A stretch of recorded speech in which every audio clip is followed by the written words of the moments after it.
దేవునికి మహిమ కలుగును గాక. ముందుగా దేవాది దేవునికి నా స్తుతులు, స్తోత్రాలు చెల్లిస్తున్నానండి. ఈ కాన్ఫరెన్స్‌లో పాల్గొన్న మీ అందరకు యేసువారి పరిశుద్ధ నామాన నా వందనాలు చెప్తా ఉన్నాను. సోదరి సోదరీమణులారా, మరి యేసుక్రీస్తు వారి మానవ జన్మను గూర్చి మరి ప్రపంచ క్రైస్తవులందరూ సంతోషంగా మరి ఈ ఆరాధనలు చేసుకుంటా ఉంటారు. నిజమే. యేసుక్రీస్తు వారి మానవ జన్మ మానవులందరికీ కూడా సంతోషాన్ని కలిగించేదే. మానవులందరి పాప శిక్షను తాను భరించి, తను పరిశుద్ధ రక్తమును చిందించి, మానవ జాతికి పాప క్షమాపణను ప్రసాదించడానికి ఆయన మానవుడిగా భూమి మీదకొచ్చాడు. ఇది సంతోషించదగినటువంటి విషయమే. గొల్లలు సంతోషించారు, జ్ఞానులు సంతోషించారు, సుమయోను భక్తుడు సంతోషించాడు, ఎలిజబెత్ గారు సంతోషించారు, మరియమ్మ గారు సంతోషించారు. యేసుక్రీస్తు వారి మానవ పుట్టుక చాలా మందిని మరి సంతోషపెట్టింది. అయితే కొంతమందిని కలవరపెట్టింది. ఒకసారి రండి ఆ విషయాన్ని చూద్దాం. మత్తయి సువార్త 2వ అధ్యాయము 2 నుంచి మనం చదువుకుంటా వస్తే, యూదులు రాజుగా పుట్టిన వాడెక్కడున్నాడు? తూర్పు దిక్కున మేము ఆయన నక్షత్రము చూచి ఆయనను పూజింప వచ్చితిమని చెప్పిరి. హేరోదు రాజు ఈ సంగతి విన్నప్పుడు అతడును అతనితో కూడా యెరూషలేము వారందరూ కలవరపడిరి. ఆయన పుట్టుకను గూర్చినటువంటి వార్త కొద్దిమందికి సంతోషాన్ని కలిగించింది, కొద్దిమందికి కలవరాన్ని కలిగించింది. మనం కూడా సువార్త ప్రకటనకు వెళుతూ ఉన్నప్పుడు కొద్దిమంది సంతోషంగా వింటారు, కొద్దిమంది కలవరపడి మన మీదకు గొడవ పస్తా ఉంటారు. మనకు బాగా ఇలాంటి అనుభవాలు ఉన్నాయి కదా. కలవరపడుతున్నారు కొంతమంది. ఈయన రాజు, ఈ లోక సంబంధమైనటువంటి రాజు, ఒక ప్రాంతానికి ఇతడు రాజు. ఈ రాజు దగ్గరకు వచ్చి జ్ఞానులు, యూదులకు రాజుగా పుట్టినవాడు ఎక్కడున్నాడు అని అడిగారు. రాజుకి ఇంకొక రాజు పుట్టాడనే వార్త కొంచెం కలవరం పుట్టించింది. ఎందుకంటే మానవులకు పదవీకాంక్ష ఉంటుంది. ఆ రాజు వచ్చి నా యొక్క రాజ్యాన్ని కూల్చేస్తాడేమో అన్న భయం ఇతనికి. ఇది లోక సంబంధమైన రాజ్యం ఇతనిది, ఆయనది ఆత్మ సంబంధమైన రాజ్యము. ఈయన కలవరపడ్డాడు.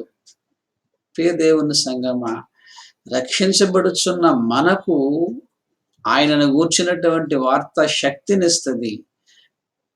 నాశనానికి వెళ్ళిపోయే వాళ్ళకైతే అది వెర్రితనముగా ఉంటది. ఒకే వార్త కొంతమందికి శక్తి అయితే కొంతమందికి వెర్రితనము.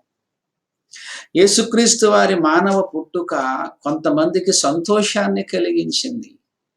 ఎందుకంటే వారి రక్షణకు అది అవసరమైనది గనుక. ఈ హేరోదు రాజు, అతనికి సంబంధించిన వారు కలవరం. ఒక విధమైనటువంటి భయం. వెంటనే ఇతడు ఏం చేశాడంటే, కాబట్టి రాజు ప్రధాన యాజకులను, ప్రజలలో నుండి శాస్త్రులను అందరినీ సమకూర్చి క్రీస్తు ఎక్కడ పుట్టునని వారిని అడిగాను. క్రీస్తు ఎక్కడ పుట్టునని వారిని అడిగాను. అలాగే అందుకు వారు యూదా బెత్లెహేములోనే, ఏలయనగా యూదా దేశపు బెత్లెహేమ, నీవు యూదా ప్రధానులలో ఎంత మాత్రమును అల్పమైన దానవు కాదు. ఇశ్రాయేలును నా ప్రజలను పరిపాలించు అధిపతి నీలో నుండి వచ్చునని ప్రవక్త ద్వారా వ్రాయబడి యున్నదనిరి. యేసుక్రీస్తు మానవ జన్మను గూర్చిన ప్రవచనం దైవ గ్రంథము నుంచి చదివి వినిపించారు. వాళ్ళు పిలిపించాడు ఈయనే అడుగుతున్నాడు, క్రీస్తు ఎక్కడి నుంచి పుడతాడు? లేఖనములలో, దైవ గ్రంథములో వ్రాయబడినటువంటి మాటను వారు చదివి వినిపించారు. అతడు దాన్ని నమ్మినట్ట, నమ్మనట్ట? కొంత నమ్మాడా? కొంత నమ్మలేదా? సంపూర్ణ అంగీకారమైతే అతనికి లేదు. క్రీస్తు ఎక్కడి నుంచి పుడతాడో, ఎక్కడ పుడతాడో అని ఈ ప్రధాన యాజకులను వీళ్ళని పిలిపించి ధర్మశాస్త్రాన్ని చదివించుకున్నాడితడు. అంటే ఎక్కడో ఒక విధమైన నమ్మకం ఉందేమో. అలాగని సంపూర్ణమైన అంగీకారము లేదతనికి. ఇది చాలా ప్రాముఖ్యమైన విషయము. వాక్యము పట్ల మనకు సంపూర్ణమైన అంగీకారం ఉండాలి. కొంచెం నమ్మి, కొంచెం నమ్మకుండా అలా ఉండకూడదు. ఇతడు ఆ ప్రధాన యాజకులను పిలిపించాడు, ధర్మశాస్త్రాన్ని చదివించుకున్నాడు. క్రీస్తు ఎక్కడ పుట్టాడో చెప్పండి అని వాళ్ళు అడుగుతున్నాడు అంటే, ఈ ధర్మశాస్త్రము పట్ల కాస్తో కూస్తో అతనికి అంగీకారము ఉన్నది, కానీ పూర్తిగా లేదు. పూర్తిగా లేదు. ఓహో! యేసుక్రీస్తు ఇక్కడే పుడతాడని మీరు చెప్తున్నారు కదా! ఓకే. అని ఏం చేశాడో చూడండి.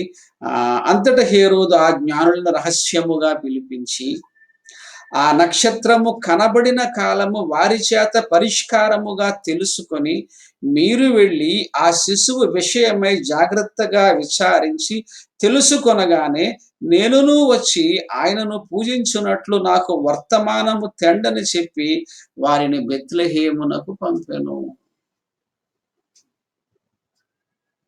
అంటే ఆ శిశువు పుడతాడు, ఇక్కడే పుడతాడనే లేఖనాన్నయితే నమ్ముతున్నాడు. కానీ ఒక కపటమైనటువంటి మాట మాట్లాడుతున్నాడు. అదేంటో తెలుసా? మీరు వెళ్లి పూజించురండి. ఆయన ఎక్కడున్నాడో నాతో చెప్తే నేను కూడా వచ్చి ఆయనను పూజిస్తాను. క్రీస్తు విరోధులకు కపట స్వభావం ఉంటుంది. అది గుర్తుపెట్టుకోండి. సమాజంలో చూస్తున్నాం మనం ఇప్పుడు. పాస్టర్ గారి ఇంటికి రాత్రి మాటలు వెళ్ళి తలుపు కొట్టి అర్ధరాత్రి మాటలు, అయ్యగారు ఒక పేషెంట్ హాస్పిటల్లో ఉన్నాడు, మీరు వచ్చి ప్రార్థన చేస్తే ఖచ్చితంగా ఆ పేషెంట్ స్వస్థపరచబడతాడు, మీరు రండి అయ్యగారు అని ఆ పాస్టర్ గారిని వాళ్ళు పిలిచినప్పుడు తప్పకుండా వస్తాను బాబు అని పాస్టర్ గారు వచ్చారట. అర్ధరాత్రి మాటలేదు. కొంచెం దూరం తీసుకెళ్ళాక ఆ దారి మధ్యలో ఆ సేవకుడిని చంపేశారు వాళ్ళు.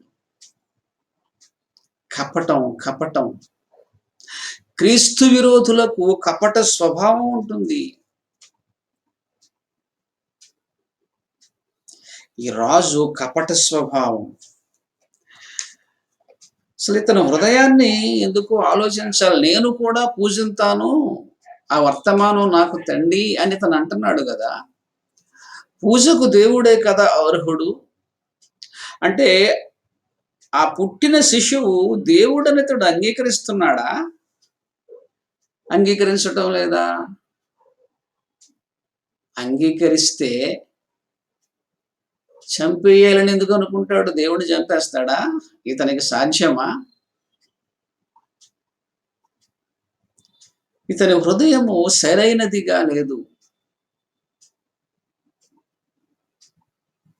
కపట స్వభావముతో ఇతడు జ్ఞానులను పంపాడు. లేఖనములో వ్రాయబడి ఉన్న దాన్ని చదివి విన్నాడు. ఆ శిశువు పుట్టాడనే విషయాన్ని ఇతడు నమ్ముతున్నాడు లేఖనాల ఆధారముగానే. కానీ అదే లేఖనములో మరి అక్కడ ఏమనుంది? అక్కడ యూదా ప్రధానులలో ఎంత మాత్రమును అల్పమైన దానవు కాదు, ఇశ్రాయేలును నా ప్రజలను పరిపాలించు అధిపతి నీలో నుండి వచ్చును. అంటే పరిపాలిస్తాడనే విషయాన్ని కూడా నమ్మాలేమో కదా ఇతను. లేదు. ఇతడు పూర్తిగా నమ్ముతున్నాడా? పూర్తిగా నమ్మటం లేదా? కొంత నమ్మి కొంత నమ్ముతున్నాడా ఏమో ఏమో. ఇతని హృదయాన్ని అర్థం చేసుకోవడానికి అంత సరిగా లేదు. కానీ ఇతడు అధికార కాంక్ష కలిగి ఉన్నాడు, పదవి వ్యామోహం కలిగి ఉన్నాడు. ఇది చాలా ప్రమాదకరమైనదండి. ఇది అధికారం అనేటువంటిది కూడా ఒక మోహం. అది ఎప్పుడు నేనే పదవిలో ఉండాలి, నేనే అధికారిగా ఉండాలి, నేనే రాజులుగా ఉండాలి. దాని కొరకు ఎంతకైనా తెగించేస్తారు. కపట స్వభావముతో జ్ఞానులను పంపి ఆ బాలుడు ఎక్కడున్నాడో నాతో చెప్తే నేను కూడా వచ్చి పూజిస్తాను అని చెప్తున్నాడు. కానీ బాలుడి అడ్రస్ ఎక్కడో దొరికితే ఆ బాలుడిని చంపేద్దామని తన ప్లాను. తర్వాత ఏమైందో చూడండి ప్రియులారా. 12లో చూస్తే, తరువాత హేరోదునొద్దకు ఎళ్ళవద్దని స్వప్నమందు దేవుని చేత బోధించబడిన వారు మరియొక మార్గమున తమ దేశమునకు తిరిగి వెళ్ళిరి. మరియొక మార్గమున.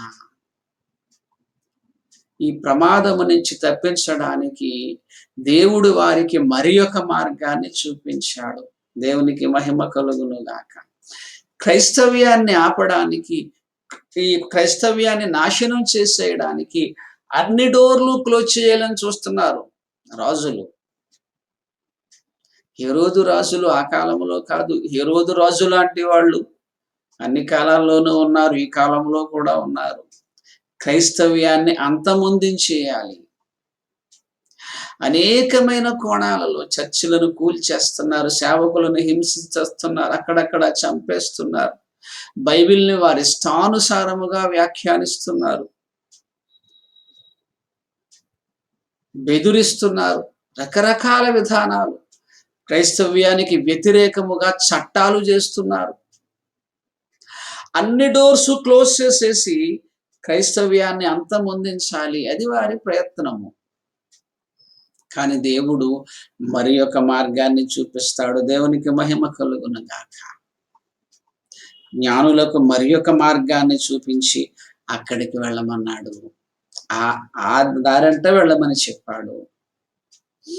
వారు వెళ్ళి తరువాత ఇదిగో ప్రభువు దూత స్వప్నమందు యోసేపునకు ప్రత్యక్షమై, హేరోదు ఆ శిశువును సంహరింపవలెనని ఆయనను వెతకబోచున్నాడు గనుక నీవు లేచి ఆ శిశువును ఆయన తల్లిని వెంటబెట్టుకుని ఐగుప్తునకు పారిపోయి నేను నీతో తెలియచెప్పు వరకు అక్కడనే యుండుమని అతనితో చెప్పాను. క్రీస్తును అంతమొందించాలనే ప్రతి కుట్రను కూడా దేవుడు భగ్నపరుస్తున్నాడు. దేవునికి మహిమ కలుగును గాక. క్రైస్తవ్యాన్ని అంతమొందించాలి అని చేసే ప్రతి ప్రయత్నము కూడా విఫలము కాక తప్పదు. ఎన్నో పథకాలు, ఎన్నో ప్లానులు. ఈ క్రిస్టియానిటీని లేకుండా చేసేద్దాం, ఎన్నో ప్లాన్లు చేస్తున్నారు. ప్రతి ప్లాను ఫెయిల్ కాక తప్పదు, ఫెయిల్ కాక తప్పదు. అలా కిందకు వస్తే 16లో చూస్తే, ఆ జ్ఞానులు తన్ను అపహసించిరని హేరోదు గ్రహించి. అపహసించారనుకుంటున్నాడు అతడు. అంటే అతడు చేసే చెడ్డ పనికి వాళ్ళ సహకారము లేదని వాళ్ళని ఏమంటున్నాడు, వాళ్ళ గురించి ఏమనుకుంటున్నాడంటే అపహాసకులు అనుకుంటున్నాడు. జ్ఞానులను అపహాసకులు అనుకుంటున్నాడు ఇతడు. ఎందుకంటే ఇతని చెడ్డ పనికి వారి యొక్క సహకారము లేదని. జ్ఞానులు అపహాసకులు ఎందుకు అవుతారండి? జ్ఞానులు జ్ఞానులే. జ్ఞానులు కనుకనే దేవుడు వారికి సహాయము చేసి వారిని వేరొక మార్గము గుండా పంపించాడు. ఈ కాలంలో కూడా చాలా మంది క్రైస్తవులను ఏమనంటున్నారో తెలుసా? దేశద్రోహులు అంటున్నారు. క్రైస్తవులు దేశద్రోహులా? క్రైస్తవులు ఈ దేశానికే కాదు, ప్రపంచానికి చేసిన సేవ చాలా గొప్పది. అనేకమైన క్రైస్తవ హాస్పిటల్స్ ఉన్నాయి, అనేకమైన క్రైస్తవ హాస్టల్స్ ఉన్నాయి, అనేకమైన క్రైస్తవ స్కూల్స్ ఉన్నాయి, అనాథాశ్రయాలు ఉన్నాయి. వేరొక దేశము వారు కూడా మన దేశము వచ్చి మన దేశములో ఉన్న పేద ప్రజలను ఆదరించే ఆ చక్కని గుణము కలిగిన వారు క్రైస్తవులు. వారు దేశద్రోహులు ఎందుకు అవుతారండి? దేశానికి సేవ చేసే వారిని దేశద్రోహులు అనడం అది సరైన విధానము కాదు. ఆ నక్షత్రాన్ని చూసి చాలా కాలం ప్రయాణము చేసి ఆయనను పూజించి ఆయనకు కానుకలు ఇచ్చి ఇంత గొప్పవారిని బైబిల్ జ్ఞానులు అంటుంటే, ఈ హేరోదు రాజు వాళ్ళని ఏమంటున్నాడంటే అపహాసకులు అంటున్నాడు. అపహాసకులు. క్రైస్తవులు అపహాసకులు కాదు, క్రైస్తవులు దేశద్రోహులు కాదు, క్రైస్తవులు ఎక్కడ ఉంటే అది ఆ దేశానికి మేలే జరుగుతుంది. ప్రపంచ చరిత్ర చెబుతుంది. క్రైస్తవులు దేశానికి చేసిన సేవ చాలా గొప్పది. ఈవెన్ ఇండియా ఆల్సో, భారతదేశములో కూడా క్రైస్తవులు ఈ దేశానికి చేసిన సేవ చాలా గొప్పది. అనేక మంది పేదలను, అనాథలను ఆదరించి అన్నం పెట్టి వాళ్ళకి విద్యను నేర్పి హాస్పిటల్స్ కట్టి ఎంత సమాజ సేవ చేస్తుంది నేటి క్రైస్తవ్యము, నాటి క్రైస్తవ్యము కూడా. అలాంటి వాళ్ళని దేశద్రోహులనే పదం ఈజీగా వాడేస్తున్నారు. సరే, అది వారి విజ్ఞతకే మనం విడిచిపెట్టాలి. ఇక్కడ అంటున్నాడు చూడండి, ఆ జ్ఞానులు తన్ను అపహసించిరని హేరోదు గ్రహించి బహు ఆగ్రహము తెచ్చుకొని తాను జ్ఞానుల వలన వివరముగా తెలుసుకొనిన కాలమును బట్టి బెత్లెహేములోని సకల ప్రాంతములలోని 2 సంవత్సరములు మొదలుకొని తక్కువ వయస్సు గల మగపిల్లలనందరినీ వధించెను. చూసారా ఎంత ఘాతుకానికి పాల్పడ్డాడో వీడు. అధికారం చేతిలో ఉంది, నేనే రాజుగా ఉండాలి, ఈయనేదో రాజు అంటున్నారు వీళ్ళు, వాళ్ళ ధర్మశాస్త్రంలో కూడా అలాగే ఉంది కనుక అతన్ని చంపేయాలి. ఆ జ్ఞానులేమో చెప్తానని వెళ్ళారు, నన్ను అపహసించేశారు వాళ్ళు. కనుక కాలాన్ని కౌంట్ చేశాడు, వాళ్ళు ఎప్పుడు వచ్చారు ఆ యొక్క సమయాన్ని చూశాడు, మగపిల్లలందరినీ చంపించేశాడు. పిరికి బంధ చర్య. క్రీస్తు విరోధులు పిరికి బంధ చర్యలు చేస్తూ ఉంటారు. వెనక నుంచి వచ్చి కొడతా ఉంటారు. అధికారం ఉంది కదా అని చెప్పేసి ఇష్టానుసారంగా ఆ అధికార బలంతో హింసకు దిగుతారు వీళ్ళు. అమాయకులైనటువంటి బిడ్డలను, 2 సంవత్సరాల లోపు బిడ్డలను ఎన్ని వందల మంది చనిపోయారో, ఎన్ని వేల మంది చనిపోయారో. రామాలో అంగలార్పు వినబడింది. అంత ఘాతుకానికి పాల్పడ్డాడు. రాజకీయ హత్యలివి. ఇదంతా ఎందుకంటే అధికారిగా నేనే ఉండాలి, రాజుగా నేనే ఉండాలి. ఆయనది ఆత్మ సంబంధమైనటువంటి రాజ్యం అది. ఇతనికి లోక సంబంధమైన బాధ్యతనది. చాలా మంది ఆత్మ సంబంధమైన విషయాలను గురించి లోక సంబంధంగా ఆలోచన చేస్తూ ఉంటారు. చూడండి, యేసుక్రీస్తు వారి కాలంలో యోహాను సువార్త 11వ అధ్యాయము 48లో మనమాయనను ఇలాగు చూచుచూ ఊరకుండిన ఎడల అందరూ ఆయన యందు విశ్వాసముంచెదరు.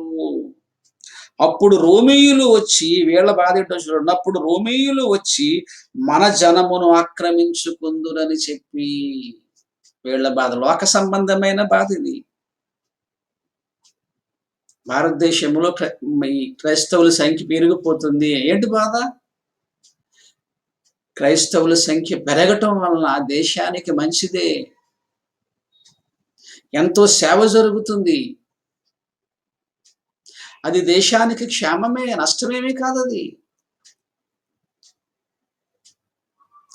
ఎందుకు ఈ ప్రకృతి సంబంధమైన, ఫిజికల్ సంబంధమైన ఆలోచనలు? ఆయన స్థాపించేది ఆత్మ సంబంధమైన రాజ్యము. నా రాజ్యము ఈ లోక సంబంధమైనది కాదు. ఆయన ఏమన్నా కత్తి పట్టుకున్నాడా?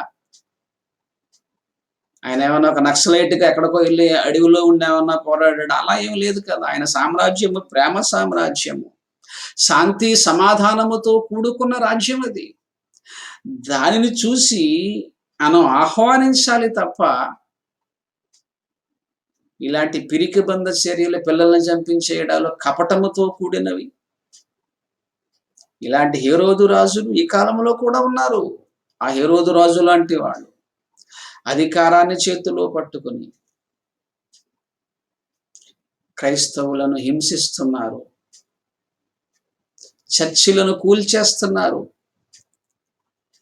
సేవకులను చంపేస్తున్నారు. క్రైస్తవ్యాన్ని ఆపడానికి ఎప్పటి నుంచో ఎన్నో రకాలైనటువంటి కుట్రలు జరుగుతూనే ఉన్నాయి, జరుగుతూనే ఉన్నాయి.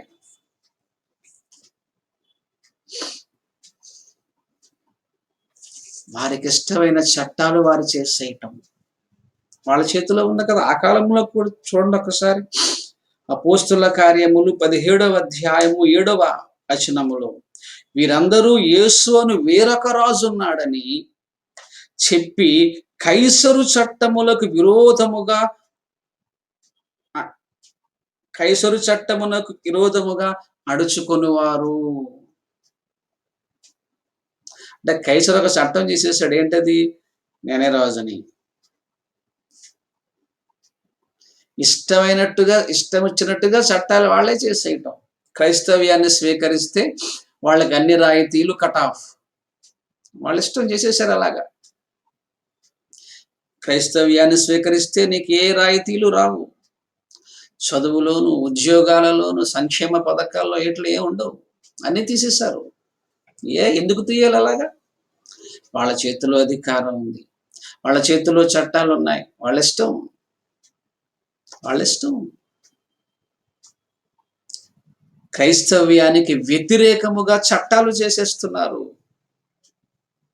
హింసిస్తున్నారు. అమ్మో, ఎన్ని కోణాలలో ఈ క్రైస్తవ్యాన్ని ఆపడానికి ఎన్నో ప్రయత్నాలు.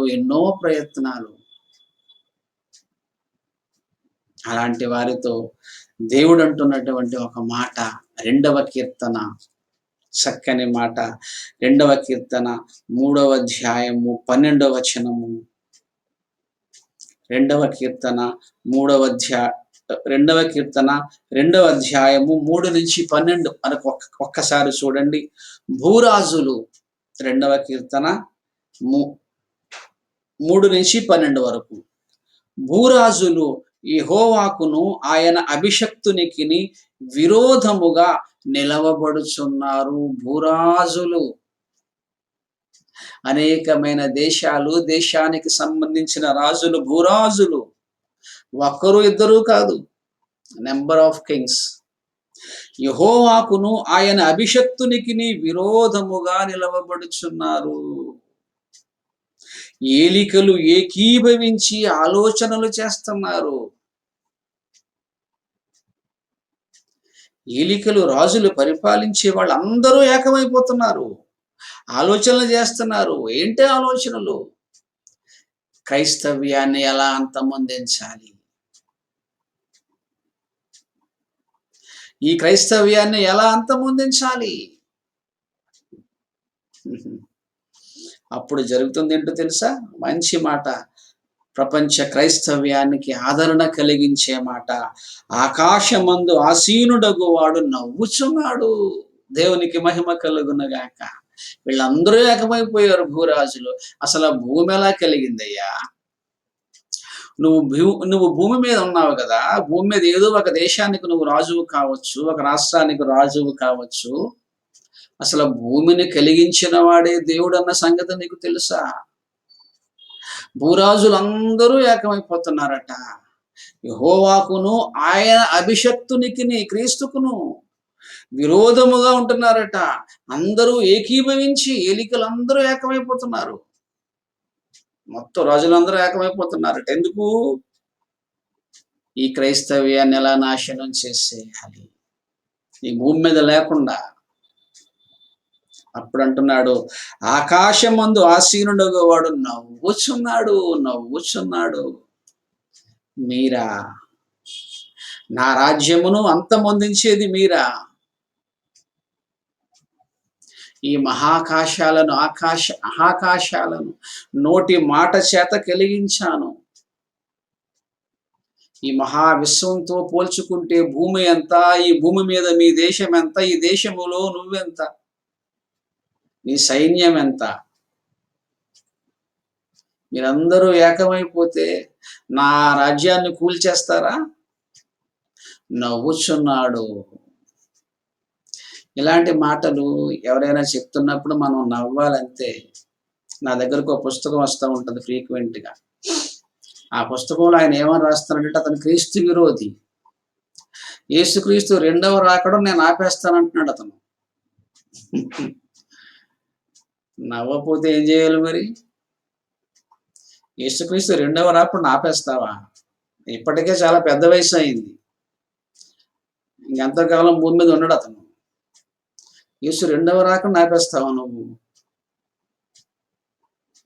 ఆకాశమందు ఆసీనుడగు వాడు నవ్వుచున్నాడు. ప్రభువు వారిని చూసి అపహసించుచున్నాడు. ఏమంటున్నాడు చూడండి అలా ముందుకొస్తే, నేను నా పరిశుద్ధ పర్వతమైన సియోను మీద నా రాజును ఆసీనుడిగా చేసి ఉన్నాను. నేనే ఆయన రాజుగా నియమించాను, ఆసీనునిగా చేసి ఉన్నాను. కిందంటున్నాడు చూడండి, కాబట్టి రాజులారా వివేకులయుండుడి. భూపతులారా, రాజులకి చెప్తున్నాడు, భూపతులారా బోధనొందుడి. నేను కలిగించిన ఈ మహావిశ్వములో భూమి అనేటువంటిది చిన్నది. అందులో 3 వంతులు నీరుంది, 1 వంతు భూమి ఉంది. ఆ భూమిలో 4, 5 గీతలు గీసుకుంటే ఒక దేశం. చాలా చిన్నది. నువ్వేంటి? ఆకాశ మహాకాశాలే పట్టజాలవు నన్ను. జస్ట్ నోటి మాట చేత విశ్వాన్ని కలిగించాను నేను. ఇటు నువ్వు నా రాజ్యాన్ని ఆపేస్తావా? ఆయన అపహాస్యం చేస్తున్నాడు, అపహసిస్తున్నాడు, నవ్వుతున్నాడు. వాళ్ళ ప్లాన్లు, వాళ్ళ పథకాలు అవన్నీ కూడా ఆయనకు జోకుల్లో ఉంటున్నాయి.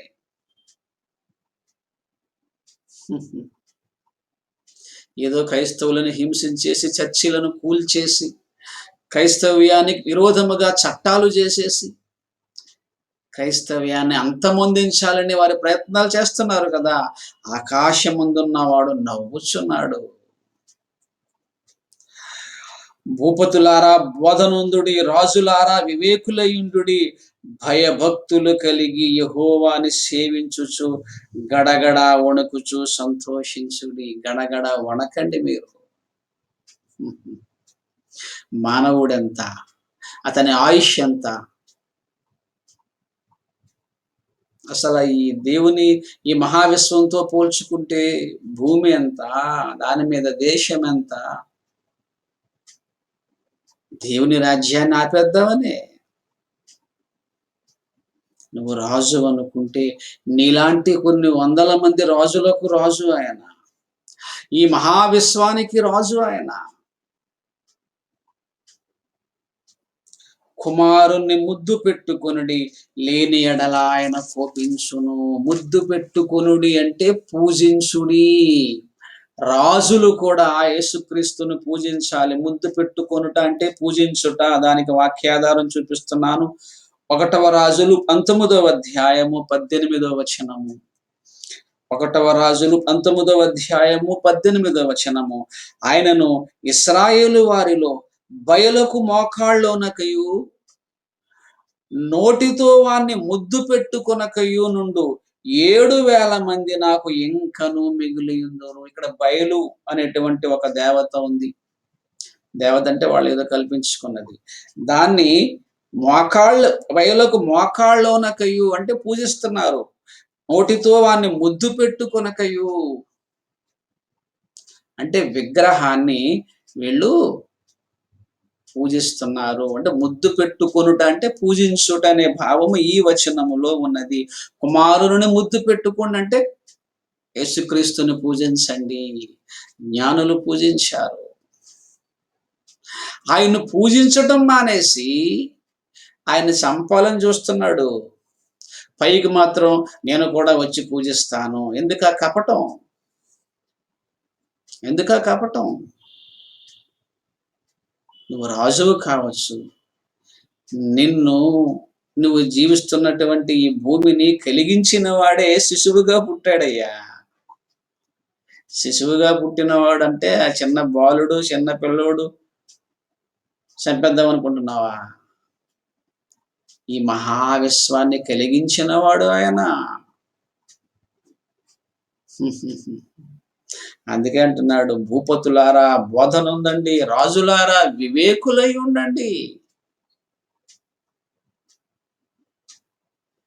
క్రైస్తవ్యాన్ని ఆపేస్తారా?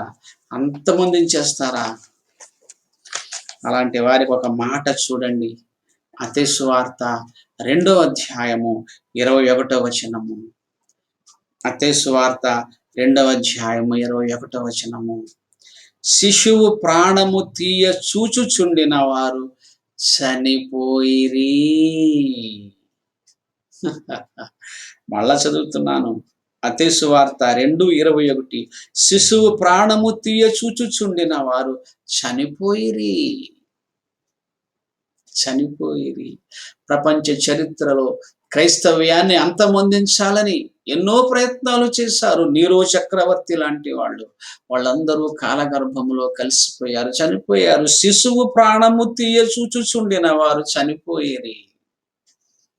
నీరో చక్రవర్తి ఎంతో మంది క్రైస్తవులను చంపేశాడు. అధికారం నా చేతిలో ఉంది కదా అని భయంకరంగా చంపేశాడు. ఆయన క్రైస్తవ్యము విస్తరిస్తూనే ఉంది. క్రైస్తవుడు చనిపోయిన చోట క్రైస్తవ్యము విస్తరిస్తుంది. ఇది ప్రపంచ చరిత్ర చెబుతుంది. ఆఫ్రికా ఖండములో ఒక క్రైస్తవుడు చంపబడ్డాడు కనుక క్రైస్తవ్యం అక్కడ విస్తరిస్తుంది. భారతదేశములో కూడా యేసుక్రీస్తు వారి శిష్యుడైన తోమా గారు చంపబడ్డాడని చరిత్ర చెబుతుంది. భారతదేశంలో క్రైస్తవ్యం విస్తరిస్తుంది. రీసెంట్ గా ఒరిస్సాలో ఒక దేవుని సేవకుడిని, 2 కుమారుల్ని, గ్రాహం స్టైన్స్ గారిని సజీవ దహనం చేసేశారు. విస్తరిస్తుంది క్రైస్తవ్యము. ఒక విత్తనాన్ని పాతి పెట్టేస్తే అది ఒక చెట్టుగా, వృక్షంగా ఎదిగిపోతుంది. ఒక క్రైస్తవుడు పాతి పెట్టబడిన చోట, చంపబడినటువంటి చోట క్రైస్తవ్యము మహావృక్షమై ఎదిగిపోతుంది. దేవునికి మహిమ కలుగును గాక. చరిత్ర చెబుతున్న సాక్ష్యము, చరిత్ర చెబుతున్నటువంటి సాక్ష్యము. ఒక చక్కని మాట చూపిస్తాను మీకు. అపోస్తుల కార్యములు 2వ అధ్యాయము ప్రారంభ వచనము. అపోస్తుల కార్యములు 2వ అధ్యాయము ప్రారంభ వచనము. ఆ కాలమందు యెరూషలేములో సంఘమునకు గొప్ప హింస కలిగినందున అపోస్తులు తప్ప అందరూ యూదయ సమరయ దేశముల యందు చెదరిపోయిరి. సంఘానికి హింస కలిగింది. అనేకులు చర్చిలపై దాడులు, హింసలు. మొత్తం సంఘం చెదిరిపోయింది. ఆ పక్క ఒకరు, ఈ పక్క ఒకరు, ఆ పక్క ఒకరు, ఈ పక్క ఒకరు పారిపోయారు. తర్వాత జరిగింది ఏంటో తెలుసా? 4వ వచనము. కాబట్టి చెదరిపోయి వారు సువార్త వాక్యమును ప్రకటించుచు సంచారము చేసిరి. దేవునికి మహిమ కలుగును గాక. ఒక 100 మంది సంఘం ఉందనుకోండి, దాన్ని మీరు చెదరగొట్టేశారు అనుకోండి. చెదరగొట్టేసిన వాళ్ళు ఎక్కడికో పారిపోయి అక్కడ సువార్త ప్రకటిస్తే అక్కడ సంఘ స్థాపన జరిగింది. అంటే 100 మంది ఉన్న సంఘాన్ని మీరు చెదరగొట్టేస్తే, ఈ చెదరగొట్టాక ఈ 100 మంది అలా 1000 మంది అయిపోయారు. చక్కని మాట, బైబిల్ మాట అండి. యెషయా గ్రంథము 60:22లో వారిలో ఒంటరి అయిన వాడు 1000 మంది యగును, ఎన్నిక లేని వాడు బలమైన జనమగును. దేవునికి మహిమ కలుగును గాక. క్రైస్తవుడు ఎప్పుడు కూడా మరి అతన్ని హింసిస్తే నువ్వు చెదరగొట్టేస్తే అక్కడ ఇంకా క్రైస్తవ్యం పెరిగిపోతుంది. ఒక క్రైస్తవుడు 1000 మంది క్రైస్తవులను తయారు చేస్తాడు. హింస ద్వారా క్రైస్తవ్యాన్ని అంతమొందించాలని ప్రయత్నం చేస్తున్నారు భూరాజులు, ఏలికలు. ఆకాశమందున్నవాడు నవ్వుచున్నాడు. అసలు క్రైస్తవ్యం స్థాపించబడినదే ఒక పరిశుద్ధిని రక్తము చేత, ఆయన స్వరక్తమిచ్చి స్థాపించిన సంఘము. క్రైస్తవ్యం యొక్క స్థాపకుడు దేవుడు యేసుక్రీస్తు వారు. ఆయన సిలువలో తన రక్తాన్ని చిందించాడు. ఆయన రక్తము ద్వారా క్రైస్తవ్యము స్థాపించబడింది. అపోస్తలులు చంపబడ్డారు. వారి రక్తము అనేకమైనటువంటి భక్తులను తయారు చేసింది. అసలు హింస ద్వారానే క్రైస్తవ్యము విస్తరించింది. బిగినింగ్ నుంచి చూసుకుంటా వస్తే ఎంత హింసిస్తే క్రైస్తవ్యం అంతగా పెరిగిపోతుంది. దేవునికి మహిమ కలుగును గాక. చంపబడే ప్రతి క్రైస్తవుడు కూడా పాతి పెట్టబడిన విత్తనముతో సమానము. విత్తనము చెట్టుగా, మొక్కగా, వృక్షముగా ఎదిగిపోతుంది. దేవునికి మహిమ కలుగును గాక. ఈ ఉన్మాదులు చేసే ప్రతి ఉన్మాద పని కూడా క్రైస్తవ్యము విస్తరించేటట్టే చేస్తుంది. ఎందుకంటే దేవుని రాజ్యము ఆయన ప్రణాళిక. మహారాజులు, భూరాజులు చరిత్రలో కాలగర్భములో కలిసిపోయారు. క్రీస్తు రాజ్యం విస్తరిస్తూనే ఉంది, విస్తరిస్తూనే ఉంది. ఒక మంచి మాట చూపించి నేను ముగిస్తాను ప్రియులారా. దానియేలు గ్రంథము 2వ అధ్యాయము 44వ వచనము. దానియేలు గ్రంథము 2వ అధ్యాయము 44 ప్రియులారా. ఆ రాజుల కాలములో పరలోకమందున్న దేవుడు ఒక రాజ్యమును స్థాపించును, దానికి అన్నటికి నాశనము కలుగదు.